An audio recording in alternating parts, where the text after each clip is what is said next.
Welcome to another edition of Thinking Like a Lawyer. I'm Joe Patrice from Above the Law, and I am here with my Above the Law colleagues as usual. Chris Williams and Kathryn Rubino are here. Hi. Yeah, Kathryn's been relatively silent instead of cutting me off in the middle of our intro, which I'm going to take as finally having... You've beaten me down? Yeah, that was kind of what I was thinking. You can take it any way you want, friend. Okay. Wow. So we're off to a great start.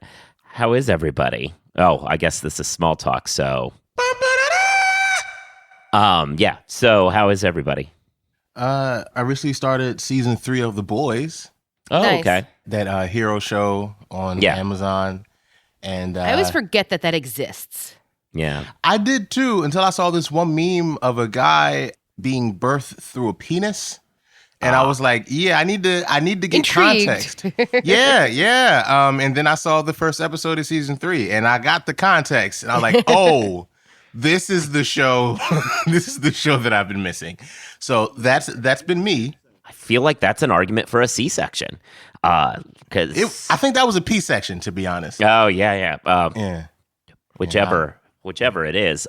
So, okay. Kathryn? Yeah. This past weekend was both a celebration of Juneteenth and Father's Day. I had a family barbecue, and it was freezing cold. My family always has a sort of Father's Day barbecue, and I cannot tell you the amount of years I've gotten burnt to a crisp. It doesn't matter if I'm wearing like 70 SPF. I always get burnt over Father's Day weekends when we always have our barbecue. And this time I was like, does anybody have a sweatshirt? It's freezing out here because, cataclysmic climate change is coming for us all. Yeah. Well, on that note, we are, as of recording, we do not have a decision in the EPA case, so cataclysmic climate change could still theoretically be averted. That won't be true. I mean, it cannot. That won't be true by the end of the only going to Supreme get Court worse. term, but here we are for now. So that's great. Everybody's How about you, Joe? How did you spend your weekend? cooking, cleaning, the usual Good household times. chore sorts of things. I made a mole sauce. Mm. Yeah, I'd never done that. There's a lot that goes into it, and It's like Yeah. notoriously difficult. People that don't know, mole sauce is, like Mexican cuisine has a reputation of being easy to make. You get some tomatoes and I don't know, some chili powder, but mole is really fucking hard to make. Yeah. And there's no consensus whatsoever. I mean, like all recipes have some variation and no consensus, but this was wildly different as I tried to, put together my own version of a lot of different recipes. I mean, completely, other than a couple of key ingredients, they're wildly different. How'd you get the unicorn blood? Yeah, exactly. Right. Like, I saw some recipes were pumpkin seeds, others were not. Some said almonds, some said peanuts, like sesame, like tahini. Ultimately, I used the tahini version, but yeah, it's all over the place. What color was it when you were done? I mean, pretty dark. It was very dark. I feel like I could do better with more different kinds of dried chilies. I didn't have a huge variety of dried chilies. I think if I could do a few different ones, whatever. It was good. It's a new take for me. It was, it's the thing. It was one of those things that I would order when I go out, but I figured I should figure out how to do it at home. So, experiment successful, I think. We'll see. I hope it didn't have much of the pressure cooker eggnog flavor in it or anything. No, it was not I don't have a pressure cooker, but I have slow cookers. I love how that was the first thing you wanted to address. Yeah. I'm not a heathen. No, I mean, pressure cookers, are super useful, but I don't know. Certainly on cooking competition shows, they play an outsized role. Yeah, but I'm usually not cooking with a time limit, so I don't necessarily need them. Anyway, this seems like we've gone on way too long without talking about law in some way, which is theoretically what we're supposed to do. So let's put a cap on small talk and move on to talking about law. So I think the right answer to begin this week is with one of the biggest stories of last week. Let's talk about the Supreme Court and who they're all married to. Yeah, so let's start not talking about lawyers, right? Yeah. Ginni Thomas has been in the news, unsurprisingly, perhaps, given the fact that she seems to be a magnet for controversy these days. But, Ginni Thomas is a right-wing political operative in her own right, has been for years. This is not a new development. But, after the election of 2020, she was super involved in the effort to keep Donald Trump in power. And a bunch of stuff we had already known about her involvement, right? We knew that there was something like 29 text messages with Mark Meadows that were, I characterize them as unhinged. We knew that she had a letter writing campaign to Arizona state representatives trying to convince them to have independent electors that would disregard the results of the actual election in the state and instead put forward their votes for Donald Trump. So those are the kind of things that we knew were simmering in the background. But in the sort of wake of the January 6th commission and the live hearings that have been going on over the last couple of weeks, we found out some new details, which also include that she was in communication with Coups for Dummies lawyer, John Eastman, who was the former legal academic at Chapman, who put forward the theory that Mike Pence could just decide to undo the election, which kind of was the start of everything that happened on January 6th. And as a result, the committee would like to speak to Ginni. Yeah. So that's the thing that's happening. So, let's break down. There's a lot going on there. Let's break down some of the key aspects. So the Chapman University former professor and former dean, actually, John Eastman, who had been Thomas' clerk and all, Eastman puts out a memo where it's a little more complex than he says that the vice president can unilaterally just change the election. His argument is that the job of the vice president, according to the Electoral Act of 1887, is to count and certify these electors when they come in. And while he can't necessarily reject them out of hand, if there are claims that they aren't real for whatever made-up reason, then he could say, we're just not counting those. With those excluded, the argument was, of the counted votes, Trump would win of those. And that was the first argument.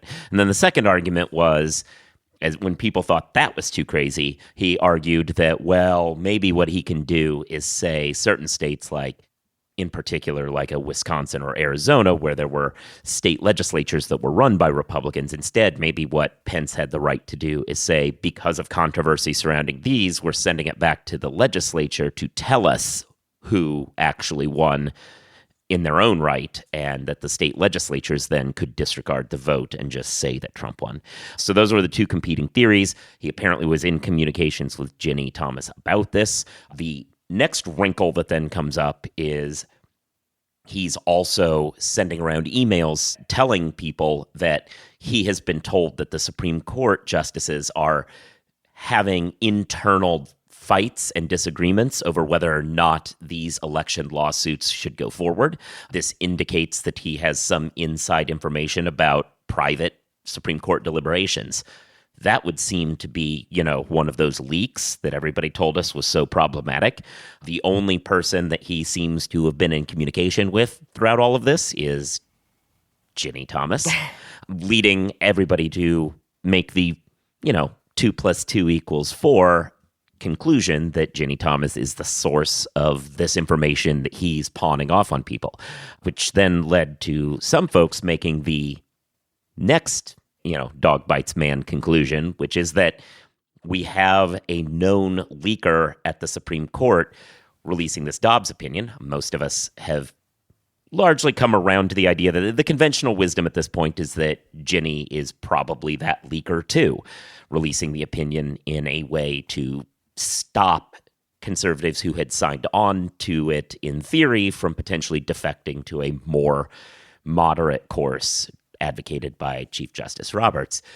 So to that extent, we have that potential leak. We have this leak going on, and folks are starting to wonder if maybe the improvident speaker is Ginni Thomas. And we, in multiple leaks, this seems to be the person who's at the the center of it all. Yeah, I mean, I think it is interesting because, I kind of speculated. Lots of folks are talking, what will the January 6th Commission ask Ginni Thomas? And certainly I think that the leak of the Dobbs opinion is outside their scope and they will not, go near it. But it is very interesting that two of the largest controversies that are going on currently regarding the Supreme Court both have the same person at the center of them. Yeah.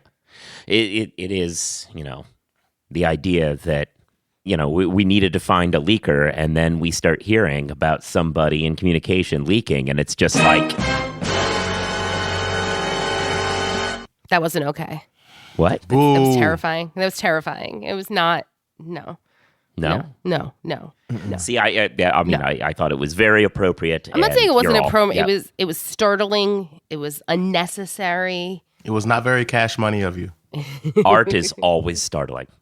That's what we're... This is art? I think our podcast is art. Okay. Yeah. Okay, great. Super. Okay, fine. All right. So, anyway. Fight. So what... It's not even a fight. I'm just shocked that that's the arg. No animus there. Just surprise. No, but I do think it's interesting that Ginni continues to be in the center of these controversies. And, to be clear, despite knowing his wife's involvement in a lot of these post-election machinations, Supreme Court Justice Clarence Thomas still heard cases regarding the January 6th committee. Well, in right? particular, particular, he was the lone dissenter in the case that authorized the disclosure of these emails, basically. I wonder why. Why he didn't want these. Yeah. Which really speaks to the idea that these two are in communication, which you would assume they would be, but that these two are talking at home about exactly all these, shady dealings. It's more than just stretches credulity to say that, like, how are they not talking about this at home? The fact that he's literally the only dissent to say the January 6th committee shouldn't get to do this is the handwriting on the wall. That makes it, I think, more obvious than if it had just been a 9-0 decision, right? That's what he should have done. If he was actually playing the long game, he would have been part of the 9-0 and people be like, well, look he just does what he thinks is the right thing and blah, blah, blah. But he didn't, right? He went out on a limb in order to protect his wife's communications, and now it looks like it. Yeah. It's going to continue to be an interesting course. I put out some gambling odds on who the leaker was, and while some clerk going off on their own still was the odds bet because that's where everyone's head was at that time, the person who I thought was the most likely outright in a real sense in those odds was Ginni, and I can only imagine if I redid those odds today that they'd be a little bit better on that one. I'm still in this is all just to distract you from the liberals getting Ketanji Brown Jackson in the court, and I think that she's behind the leak. Oh, go ahead. Yes, there was also that one. Yeah. In the annals of bad prognostication, the people who predicted that was the issue, somebody who's not on the court was the leaker. Yeah, that's likely. I saw a recent tweet. Somebody said the making Juneteenth a federal holiday was part of the reason that mass shootings are a problem. Oh. Like this was yesterday when I tweeted out basically a happy Juneteenth tweet from like the Above the Law Twitter, and people got under and were mad like, oh, you're being racist for celebrating the federal holiday. And when one of the people that said that, they retweeted a thing and I was like, oh, Juneteenth is why mass shooters are a thing. The list of reasons keeps growing. Yeah, there's always another one. Anything but guns. Pretty much. It is astonishing. I'm sure we've all seen these kind of memes that go around about the number of like mass shootings that happen in the U.S. compared to, the next top 15 countries combined. The U.S. is in the hundreds of mass shootings, and everyone like the next one is like 3 or something like that. And somebody to be like, what could it be? And I was like, it's the guns. It's our Second Amendment jurisprudence. I know exactly what it is. That's what it is. It's the guns. Oh, what's that? It sounds like a telephone. It does, but we're in the middle of a show, so we can't Somebody answer. quick get that. Somebody who's not me. Well, and that's where you could bring in virtual reception services like Posh. It would almost be like, exactly what you should do. So let's hear from them. As a lawyer, ever wish you could be in two places at once? You could take a call when you're in court, capture a lead during a meeting. That's where Posh comes in. We're live virtual receptionists who answer and transfer your calls so you never miss an opportunity. And the Posh app lets you control when your receptionist steps in. So if you can't answer, Posh can. And if you've got it, Posh is just a tap away. With Posh, you can save as much as 40% off your current service provider's rates. Start your free trial today at posh.com.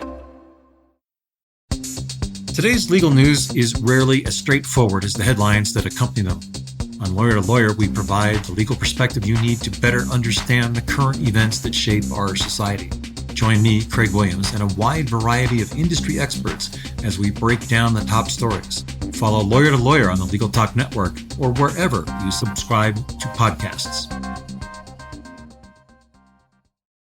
So speaking of the Supreme Court, we had decisions today. There were not, a lot of the big landmark ones, though we did have one of the big cases that folks were waiting on, and it came down exactly as terrifyingly rewriting the Constitution as you might expect.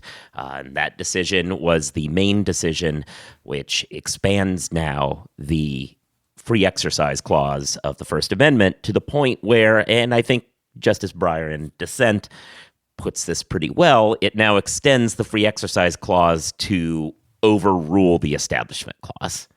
Specifically, so in this case, the state of Maine has some rural areas where there just aren't public schools, but it also has a state constitution that requires kids the right to a public education. And so to get around that, they had passed a law saying people in these rural districts, given that they have a right to have an education, but there's no school in that district, we'll give you some subsidies so that you can go to a non-religious private school out there. You can use this money to go get your education, this public money to get your education that you would otherwise get at a public school from a non-religious private school. That seems pretty straightforward. This Supreme Court, continuing a line of cases that has been rewriting how free exercise operates over the course of the last, roughly 20 years or so, pushes one step further than they have up until now and turned that into, if the state is offering money to private schools at all, it now must make sure that that money can go to religious schools.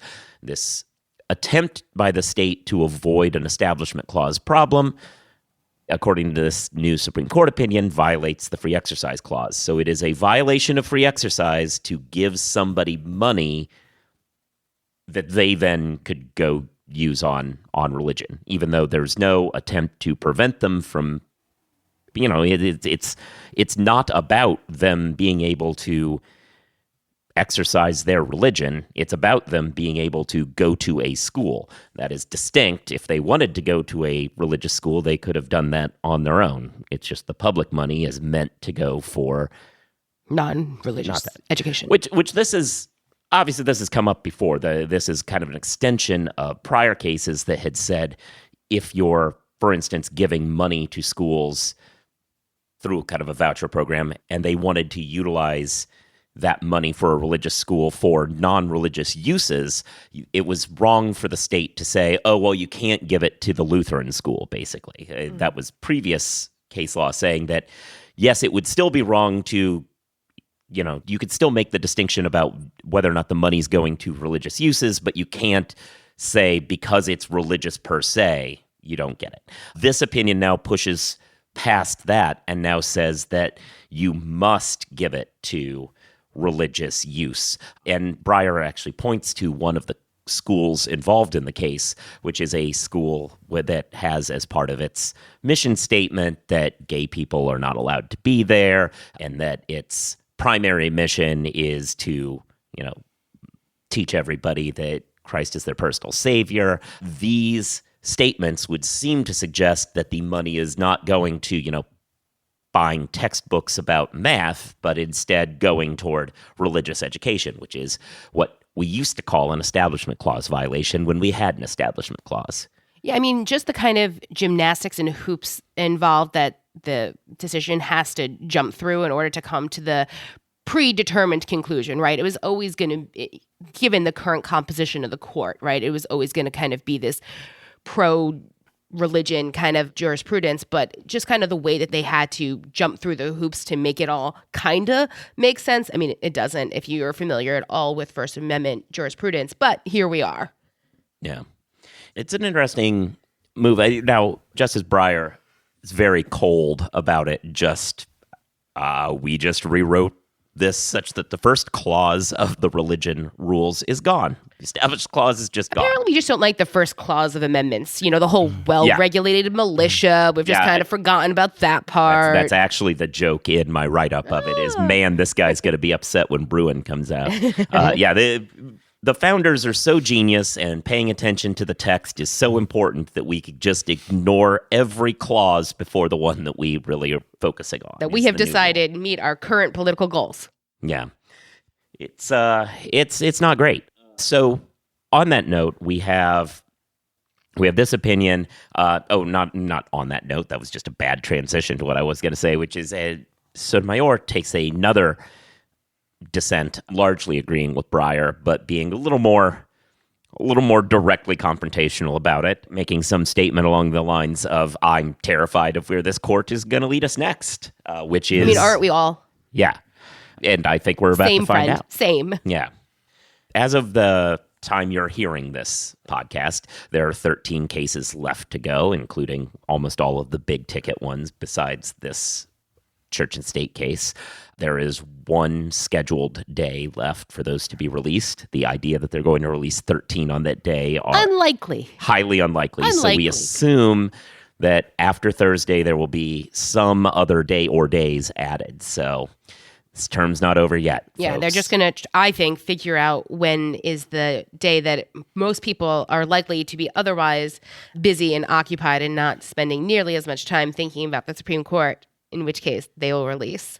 Cough, July 5th. I was going to say, what are the holidays coming up? Yeah. Yep. Yeah, it's July 5th. Yeah. So, anywho. I think in particular the gun case, because for whatever you think about the Dobbs leak, I think that most of the sort of political blowback as a result of it has already occurred. So I think they're probably more concerned, and also given the fact that every time we think that they're going to release it, there's a mass shooting. This is very dark, but July 5th, schools are mostly out of session. Yeah. The odds that something's going to happen, and it's horrifying that the mere act of schools being out is something that probably is in their calculus, but school's out, so there probably won't be a shooting over that weekend, so that's when they can do it. Well, there won't be a school shooting. Right. The thing that's going to be wild, and I'm just thinking about this now, is that years out, when people are, they're undergraduates looking at the American response to the COVID pandemic, they're going to be like, oh, one interesting thing about the response to the global pandemic was that less children were murdered because they were home. Right? Yeah. But hey, that's living in advanced civilization. Yeah. All right. Well, to conclude, let's talk about law school. Interesting issue that came up in law school. I shouldn't say case since we've just been talking about the Supreme Court so much, but we had incident. Incident, yeah. Matter. I don't want to talk about school incident after what we just were talking about either. But so UCLA's had a rough go of it in the last couple of weeks. Can't get to break those folks. So UCLA Law School accidentally sent around a spreadsheet of GPAs. Sure did. And they're like, please delete this. Yeah, not great. Whenever schools send that please delete message, you go see the thing. You just don't say anything. Yeah, the odds that students were really opening emails from the school was so slim, you didn't even have to. Apparently it was some cells and stuff that could be found, and the school was notified by students who were like, hey, did you know that you can see individuals' GPAs as well as which law firms they got interviewed from, which ones gave them a callback, who gave them offers, like literally John Smith with a 3.7 got that, So it wasn't great. They really had to do something. They couldn't just pretend that it didn't happen. So it was bad. On the heels of that, we learned that a visiting professor who had taught a course at UCLA had not turned in their grades long after grades were due, sufficiently long after they were due that anyone... They can't disclose those grades. That's right. That's right. So you get silver lining. It's a selling point. It's a selling point, you know. I do this for the people. Yeah, so with these grades not being there, it got sufficiently out of hand that anyone applying to clerkships had to be given a letter by the school explaining why that grade wasn't going to be available. We'd reached right up until the line in which the school has to report to the state bar everyone's grades, all the graduates' grades, so that they can even take the bar exam. And it turned out, so we don't know all the details, but it seemed as though this was that the professor just kind of ghosted on the school. Like blanked on it? Or just went away. Yeah, which I got a vacay planned. Peace. Bold.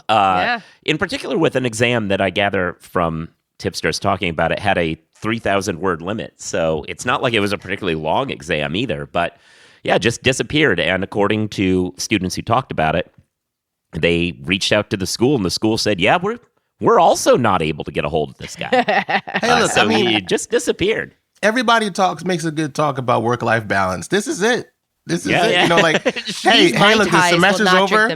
The semester's over. You know, I'm supposed to work during the semester. I don't know who's going to grade these papers. I did my part, you know. It's a dream. I mean, work-life balance doesn't require they be in balance. Just some distribution. Yeah. Because that's the thing. It usually never is. Yeah. You're either working or you're unemployed. There is a happy ending. Soon after this story came to light, the school successfully got a hold of the professor and we have grades now and everyone can move on. But yeah, it was a bit of a little fire drill there where nobody knew what was going to happen. Because if you have a bunch of exams from a course and then that professor isn't there to grade it, what do you do? It's like, even if you say apple falls in the wood and no one is there to grade the exam. Did it even happen? Yeah, if you obviously you would turn it into some kind of a pass-fail, but you still need somebody to read it to figure out if anyone failed. So you'd have to build your own new rubric about a course you didn't teach and the questions you didn't write. Yeah. You know how there are those unspoken rules where everybody knows but nobody knows the origins? Like if the teacher doesn't show up after 15 minutes, you get to leave. Or I think it's an undergrad. If your roommate dies, you get an A. Right. I wonder what happens if there's probably some unknown known code for if a teacher plays a Tinder date and just ghosts everyone. You get a B for effort. Passes. Everyone passes with a flying C. Yeah. Thankfully, it's come to a conclusion. And one thing that I made a note of is things are not going UCLA's way these days, but give them credit for being upfront and keeping people informed. They quickly told people, hey, sorry, we released a bunch of GPAs. They seemed very upfront that they were making every effort to get a hold of this person and just couldn't find them. So the school's at least not trying to hide the ball on everybody. So shouts that's out great. To UCLA for having more accountability than the Uvalde's police department. Yeah, right. Oof. Wow, I'm not wrong. That. Oh, you're not wrong. On that very, very dark note. Hey, thanks everybody for listening. So, hey, listen, it's 2022. Sometimes things are dark. Things are going to get dark. It was Juneteenth yesterday. It's still very dark. This is a good time of the year. So, with that, we are concluding. You should be subscribed to the show so you can listen to new episodes when they come out. You should write reviews for it so that more people know and engage with the show. You should be reading Above the Law so you see these stories when they come out. These and more stories when they come out on Above the Law. You should be listening to The Jabot, which is Kathryn's other show. I'm also a panelist on the Legal Tech Week Journalist Roundtable, where we talk about legal tech. Check out the other shows from the Legal Talk Network. Follow us on social media. I'm at Joseph Patrice. She's at Kathryn1. That's the numeral one. He's at Rights for Rent. You should be... What else? There's something else I'm supposed to say, but now I've completely lost Read that. Above the Law? I did the Read Above the Law. Maybe it's because I did things out of order because, I'm always trying to shake things up. Keep things fresh. Yeah, keep it. Yeah, no one's a little even listening bit. Anymore. Well, I mean, I like to think somebody as well. And somebody's falling asleep. And with that, we'll be done. Yeah. Next week.